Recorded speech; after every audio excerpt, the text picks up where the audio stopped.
श्रीमद् भागवतम स्कंद 11 सामान्य इतिहास अध्याय 1 यदुवंश को शाप। श्री शुकदेव गोस्वामी ने कहा, भगवान श्री कृष्ण ने बलराम के साथ और यदुवंशियों के घिरे रहकर अनेक असुरों का संहार किया। तत्पश्चात पृथ्वी का भार और कम करने के लिए भगवान ने कुरुक्षेत्र के उस महान युद्ध की रचना की जो कुरुओं और पांडवों के बीच अचानक हिंसा के रूप में भड़क उठा। क्योंकि पांडुपुत्र अपने शत्रुओं के अनेकानेक अपराधों से, जैसे कपटपूर्ण जुआ खेलना, बचनों द्वारा अपमान करना, द्रौपदी के केश खींचना और अन्य अनेक क्रूर अत्याचारों से क्रोधित थे। इसलिए भगवान ने उन पांडवों को अपनी इच्छा पूरी करने के लिए माध्यम के रूप में इस्तेमाल किया। भगवान कृष्ण ने कुरुक्षेत्र युद्ध के कारण पृथ्वी पर बोझ बन रहे सभी राजाओं को अपनी अपनी सेनाओं के साथ युद्ध के मैदान में दोनों ओर इकट्ठा होने की व्यवस्था की, और जब भगवान ने उन्हें युद्ध के माध्यम से मार डाला तो पृथ्वी का बोझ हल्का हो गया। भगवान ने अपने भुजाओं द्वारा रक्षित यदुवंश का उपयोग उन राजाओं को खत्म करने के लिए किया जो अपनी सेनाओं के साथ इस पृथ्वी के लिए बोझ बने हुए थे। उसके बाद अथाह भगवान ने अपने मन में सोचा, भले ही कोई यह कहे कि अब पृथ्वी का भार खत्म हो गया है, लेकिन मेरे विचार से ऐसा नहीं है, क्योंकि अभी भी यदुवंश है जिसकी शक्ति पृथ्वी के लिए असहनीय है। भगवान कृष्ण ने सोचा, ये यदुवंश के सदस्य सदैव मेरे शरण में रहे हैं और उनका ऐश्वर्य असीम है, इसलिए कोई भी बाहरी ताकत इस वंश को परास्त नहीं कर सकती। लेकिन अगर मैं इस वंश के भीतर झगड़े को प्रोत्साहित करूं, तो ये झगड़ा एक ऐसे आग की तरह होगा जो बांस की झाड़ी में घर्षण से पैदा होती है, जिससे मैं अपना असली उद्देश्य पूरा कर सकूंगा और अपने नित्य निवास को लौट सकूंगा। हे राजा परीक्षित, जब सर्वशक्तिमान भगवान, जिनकी इच्छा हमेशा पूरी होती है, ने यह निश्चय किया, तो उन्होंने ब्राह्मणों के एकत्रित समूह द्वारा दिए गए एक शाप का बहाना बनाकर अपने परिवार को अपने पास बुला लिया। भगवान कृष्ण समस्त सौंदर्य के स्वामी हैं। सारी खूबसूरत चीजें उन्हीं से निकलती हैं और उनका स्वरूप इतना आकर्षक है कि वह अन्य सभी चीजों से आंखें हटा लेता है जो उनकी तुलना में सुंदरता रहित प्रतीत होती हैं। जब भगवान कृष्ण पृथ्वी पर थे तो वे सभी की आंखों को अपनी ओर खींच लेते थे। जब कृष्ण बोलते थे तो उनके शब्द उन सभी के मन को आकर्षित कर लेते थे जो उन्हें याद करते थे। लोग कृष्ण के पदचिह्नों को देखकर आकर्षित होते थे और इस प्रकार वे अपने शारीरिक कार्यों को उनके अनुयायी बनकर उन्हें ही समर्पित करना चाहते थे। इस तरह कृष्ण ने आसानी से अपनी महिमा फैला दी थी, जिसे दुनिया भर में सबसे उदात्त और आवश्यक वैदिक छंदों द्वारा गाया जाता है। भगवान कृष्ण का मानना था कि केवल उन महिमाओं को सुनने और जपने से ही भविष्य में जन्म लेने वाली बद्ध आत्माएं अज्ञान के अंधकार को पार कर पाएंगी।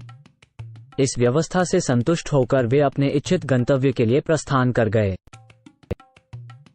राजा परीक्षित ने सवाल किया, ब्राह्मणों ने उन वृष्णियों को कैसे शाप दिया जो सदैव ब्राह्मणों का आदर करते थे, दानशील थे और बड़ों और सम्माननीय व्यक्तियों की सेवा करते थे और जिनके मन सदैव भगवान कृष्ण के विचारों में पूरी तरह लीन रहते थे?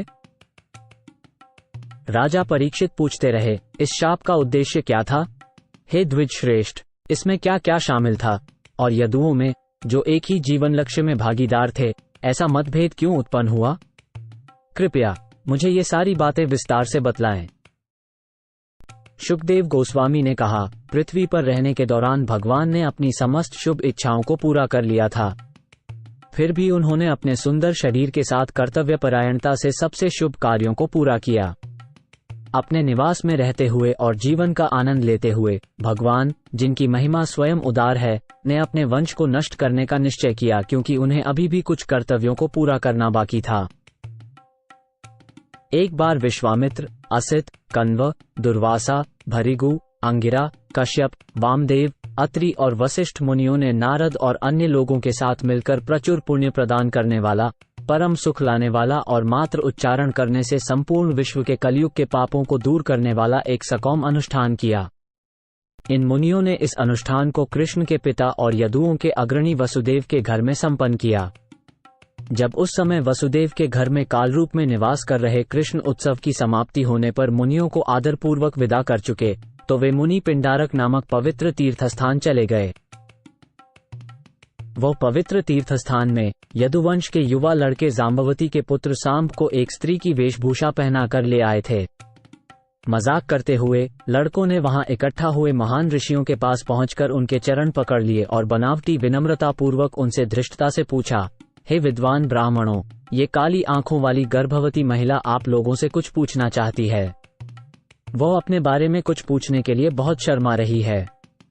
वो जल्द ही एक बच्चे को जन्म देने वाली है और एक पुत्र को पाने की इच्छुक है। चूंकि आप सभी अचूक दृष्टि वाले महामुनि हैं, इसलिए कृपया हमें बताएं कि उसका बच्चा लड़का होगा या लड़की। इस प्रकार छल से उपहास का पात्र बनाए जाने पर मुनि क्रोधित हो गए।